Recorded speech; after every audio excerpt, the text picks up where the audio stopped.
అందరికీ నమస్కారం. Welcome to our channel. ఇవాళ మనతో పాటు ప్రముఖ జ్యోతిష్య మరియు వాస్తు పండితులు బ్రహ్మశ్రీ డాక్టర్ నాయకంటి మల్లికార్జున శర్మ గారు మనతో ఉన్నారు. గురుగారితో మాట్లాడదాం. గురుగారు నమస్కారం అండి. నమస్కారం అండి. గురుగారు, 2025 సంవత్సరానికి గాను సింహరాశి వారికి ఎలాంటి ఫలితాలు ఉండబోతున్నాయి కాస్త మాకు తెలియజేయండి. ఓం శ్రీ గురుభ్యో నమః. సింహరాశి వాళ్ళకి 2025లో ఆంగ్లమానం ప్రకారంగా ఏ విధంగా ఉండబోతుంది అంటే, అతిపెద్ద గ్రహాలైన గురువు, రాహువు, కేతు, శని. గురువు సంవత్సర కాలం పాటు, రాహుకేతులు 18 నెలల పాటు, శని 2.5 సంవత్సరాల పాటు, రవి, బుధ, శుక్ర గ్రహాలు 30 రోజుల పాటు ఒక రాశి నుంచి మరొక రాశికి మారటం, కుజుడు 45 రోజుల పాటు, చంద్రుడు 2.5 రోజుల పాటు ఒక రాశి నుంచి మరొక రాశికి మారుతుంటాడు.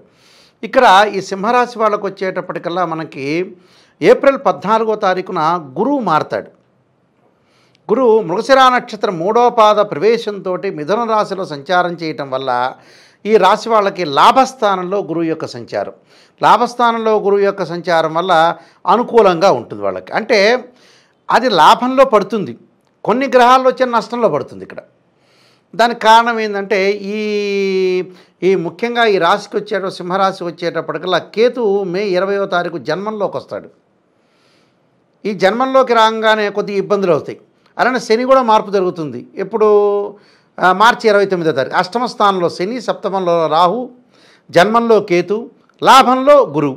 అంటే గురుబలం అనేది పుష్టికరంగా ఉంటుంది, కానీ కొంత ఆరోగ్యపరంగా ఇబ్బందులు లేకుండా కొద్దిగా చూసుకోవాలి. కానీ ఆదాయపరంగా బాగుంటుంది. అంటే ఆరోగ్యపరంగా కూడా కొన్ని గ్రహాల యొక్క కలయిక వల్ల ఇబ్బందికరమైన వాతావరణం లేదు. కానీ ఎవరు ఇబ్బంది పడతారంటే దీర్ఘకాలిక వ్యాధులు ఉన్నవాళ్ళు. ఇదొక పాయింట్ కూడా ఆలోచన చేయాలి. చాలామంది కూడా అనారోగ్యం పడుతున్నారు ఈ రాశి వాళ్ళంటే, హెల్తీగా ఉన్నవాళ్ళు ఎందుకు పడతారు? దీర్ఘకాలిక వ్యాధులు ఉన్న వాళ్ళు మాత్రమే ప్రాబ్లం అవుతుంది. చిన్నపిల్లలు, పసిపిల్లలు ఏమి ఉండదు దానికి.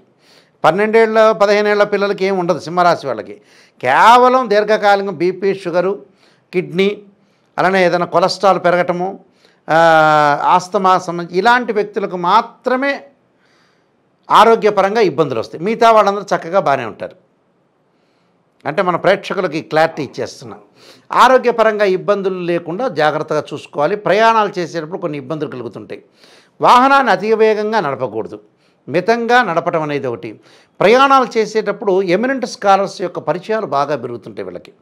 ప్రముఖ వ్యక్తులు అంటే సుప్రసిద్ధ వ్యక్తుల యొక్క కలయిక వల్ల వీళ్ళకి కొన్ని మంచి ఫలితాలు జరుగుతాయి. అంటే వాళ్ళకి చాలా బాగుంటుంది. వాళ్ళ వల్లనే సపోర్ట్ తోటి వాళ్ళు ముందుకెళ్తారు.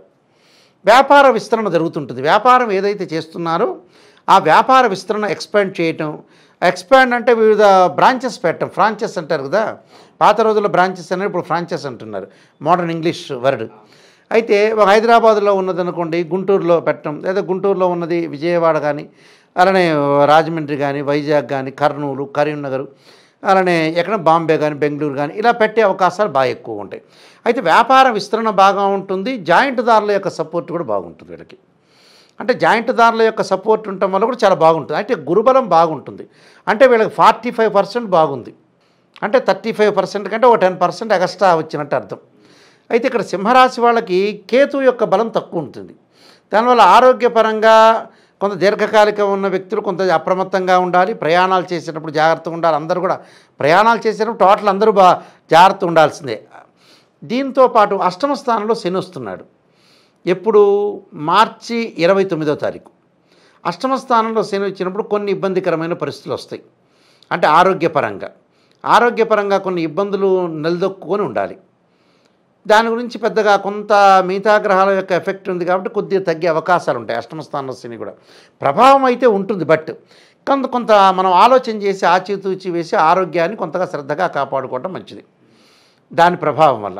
అలానే సప్తమ స్థానంలో రవి యొక్క సంచారం, సప్తమ స్థానం రాహు యొక్క సంచారం.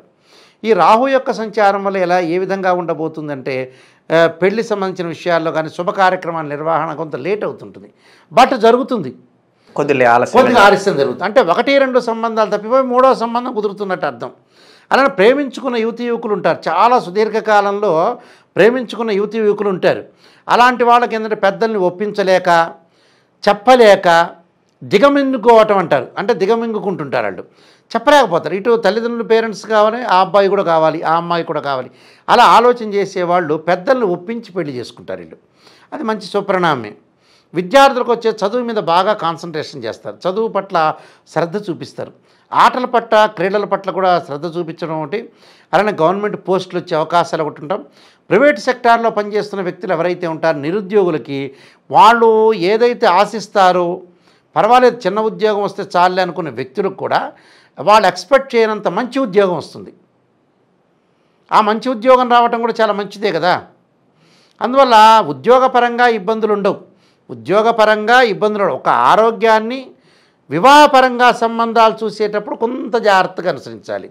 వచ్చింది కదా సంబంధం దూసుకుని వెళ్ళిపోవటం కాదు. ఆ సంబంధంలో తల్లి లాంటి వాళ్ళు తండ్రి లాంటి వాళ్ళు, అబ్బాయి యొక్క క్యారెక్టర్ ఏంది, అమ్మాయి యొక్క క్యారెక్టర్ చాలామంది కూడా అంచనా వేస్తుంటారు. 30 ఏళ్ళు కాపురం చేసిన భర్త యొక్క విషయము తెలియదు, భార్య యొక్క విషయం కూడా తెలియదు. అంటే ఎప్పుడప్పుడు మారుతూ ఉంటారు, చెప్పలేము. ఫ్రెండ్షిప్లో కూడా అంతేగా. కొన్నాళ్ళు మనతో పాటు కాలేజీలో యూనివర్సిటీలో చదివిన వ్యక్తులు కూడా ఎప్పుడు మారుతారో ఎవరికి తెలియదు, పరిస్థితులు తగ్గట్టు వాడు మారిపోతుంటాడు. అందువల్ల చాలా జాగ్రత్తగా అప్రాక్సిమేట్లీ వాళ్ళు అంచనా వేసి ప్రాబిలిటీ వేసి చూసుకోవాలి. అందులో ఖచ్చితంగా ఆచితూచి అడుగు వేయాలి. పెట్టుబడులు పెట్టుకోవచ్చు, లాభాలు వచ్చే అవకాశాలు బాగుంటాయి వీళ్ళకి. ఉద్యోగస్తులకు బాగుంటుంది. విదేశాలకు వెళ్ళటం అనేది పోస్ట్పోన్ అయ్యే అవకాశాలు ఎక్కువ ఉన్నాయి. తొందరపడి వెళ్ళలేకపోతారు. అంటే ఈరోజు రేపు ఈరోజు అనేది కొంత ఎక్కువ ఉంటుంది. అవమానాలు ఎక్కువగా ఉంటాయి. మధ్యవర్తిత్వం చేయకూడదు. అనుమానము మధ్యవర్తిత్వం ఈ విషయాల్లో కొద్దిగా వాళ్ళు శ్రద్ధ పెట్టాలి ఈ విషయాల్లో. కానీ ప్రతి పాయింట్ కూడా ఈ విదేశాలు కానీ వివాహాలు కానీ వీటిలో డిలే, వ్యాపార విస్తరణ చేయకూడదు. ఉన్న వ్యాపారాన్ని కొద్దిగా జాగ్రత్తగా చూసుకొని ముందుకు వెళ్ళటం అనేది చాలా మంచిది. అంటే ఈ విషయాలన్నీ కూడా కొద్దిగా మనం శ్రద్ధ పెట్టాలి. శ్రద్ధ పెట్టి ఏదైతే ఉంటుందంటే వ్యాపార విస్తరణ చేసుకోవచ్చు, కానీ మితంగా చేసుకోవాలని అర్థం. అంటే 1-2 ఊర్లలో పెట్టాలి, కానీ మరీ అతికి కూడా వెళ్ళకూడదు. విస్తరణ చేసుకోవడం తప్పులేదు, కానీ కొద్దిగా లిమిటెడ్ దాన్ని వహించుకోవాలి. అయితే వీళ్ళకి డబ్బు ఎంత వస్తుందో అంత ఖర్చు అవుతుంది. వచ్చిందల్లా వెళ్ళిపోతుంది. కానీ బట్ దేనికి ఖర్చు అవుతుంది ఒక రీజన్ కూడా ఉండాలిగా. దీనిలో 50% మంచి 50% చెడ్డకి వెళ్ళిపోతుంది.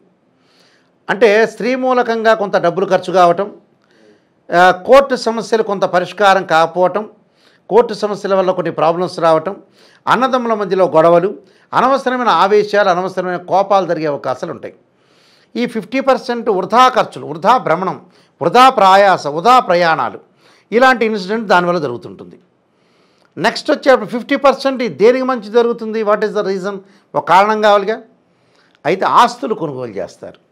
అంటే ఇన్సూరెన్స్లో కానీ తర్వాత ఆస్తులు కొనుగోలు చేయటంలో 50%, అంటే 50% కొంత లాభం ఉంటుంది. 50% వచ్చేటప్పుడు అనారోగ్యానికి, హాస్పిటలైజేషన్కి, అనవసరమైన ఖర్చులు, వృధా ప్రయాణాలు చేసే అవకాశాలు ఉంటాయి. కాబట్టి బహుజాగ్రత్తగా నడుచుకొని ముందుకు వెళ్ళాలి. అలానే స్త్రీల విషయానికి వచ్చేటప్పటికల్లా కొంత గైన్కి సంబంధించిన ప్రాబ్లమ్స్ వస్తాయి వీళ్ళకి. అంటే మగవాళ్ళకేమో కొంత యాబ్డోమెన్ సంబంధించిన ప్రాబ్లమ్స్, దీర్ఘకాలిక వ్యాధులు, ఈ స్త్రీలకు వచ్చే గైన్కి సంబంధించిన ప్రాబ్లమ్స్ వచ్చే అవకాశాలు బాగా ఎక్కువ ఉంటాయి. అలాంటి విషయాలు కొంత నెగ్లెక్ట్ చేయకుండా, డాక్టర్ గారు స్కానింగ్ 1500కి రాయమన్నారని ఈ 1500 ఎక్కడొక్కడ ఖర్చు అవుతున్నట్టు. మన వాళ్ళకి ఏంటంటే అవసరమైన దానికి డబ్బు ఖర్చు పెట్టరండి. యాక్చువల్గా ఏంటంటే మనిషి చెడిపోవటానికి మూల కారణం డబ్బు. ఆ డబ్బుని మనం ఎలా వినియోగించాలి అనేది తెలియదు. మంచిదానికి వినియోగించాలి, చెడ్డదాన్ని వదిలేయాలి. అలాంటి చేయరు మనోళ్ళు. అసలు మొత్తం పరిభ్రమణంలో అదే జరిగేది కాన్సెప్ట్. అందువల్ల కొంత జాగ్రత్తగా ఉండి ముందుకు వెళ్ళటం అనేది జరిగితే మంచి జరుగుతుంది. వీళ్ళకి కొన్ని పరిహారాలు చేసుకోవడం చాలా బెటర్గా ఉంటుంది. ఈ పరిహారాల్లో ముఖ్యంగా వీళ్ళకి గురువుకి పరిహారాలు చేయక్కర్లేదు. అంటే మిగతా గ్రహాలు కూడా మనం పరిగణలో తీసుకునే చెప్పేది ఈ విషయాన్ని. కేతు యొక్క అనుకూలతకి గణపతిని గరికతోటి గకార అష్టోత్తరంతో పూజ చేయాలి. అంటే వక్రతుండ మహాకాయ కోటి సూర్య సమప్రభ నిర్విఘ్నం కురుమే దేవ సర్వకార్యేషు సర్వదా అంటారు. అంటే ఇక్కడ ఏదైతే గణపతి యొక్క ఆరాధన చేయటం అంటే వీళ్ళ కాలానికి విఘ్నం జరుగుతుంది, లేట్ అవుతుంటుంది అన్ని పనులు. మనకు కాలానికి విఘ్నాన్ని జరగకుండా చూసేవాడే విఘ్నేశ్వరుడు. ఇక్కడ అంటే విఘ్నేశ్వరుని మనం భక్తి శ్రద్ధలతో కొలవాలి. అలానే దానితో పాటు అష్టమ స్థానంలో శని ఉన్నాడు. అష్టమ స్థానంలో శని ఉండటం వల్ల ఖచ్చితంగా వాళ్ళు నువ్వులతో శివుడికి అభిషేకం చేయటం, అలానే నల్లని ద్రాక్షారసంతో శనికి అభిషేకం చేస్తే తగ్గుతుంది. ఏమంతా వీళ్ళు భయభ్రాంతులు చెందాల్సిన పనేమీ లేదు సింహరాశి వాళ్ళకి.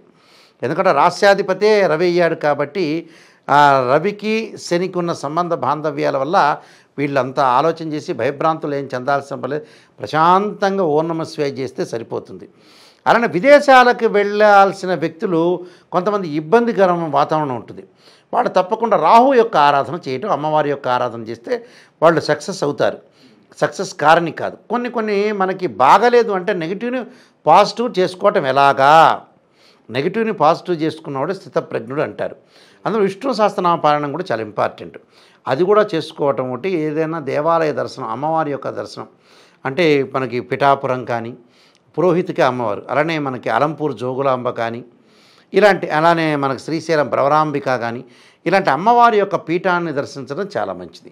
దానివల్ల తప్పకుండా వీళ్ళకి మంచి జరిగే అవకాశం గ్యారంటీగా ఉంటుంది. 2025 సంవత్సరానికి గాను సింహరాశి వారికి ఎలాంటి ఫలితాలు ఉంటాయి, అలాగే మీరు చేసుకోవాల్సిన పరిహారాలు తెలియజేసినందుకు ధన్యవాదాలు గురుగారు. నమస్కారం.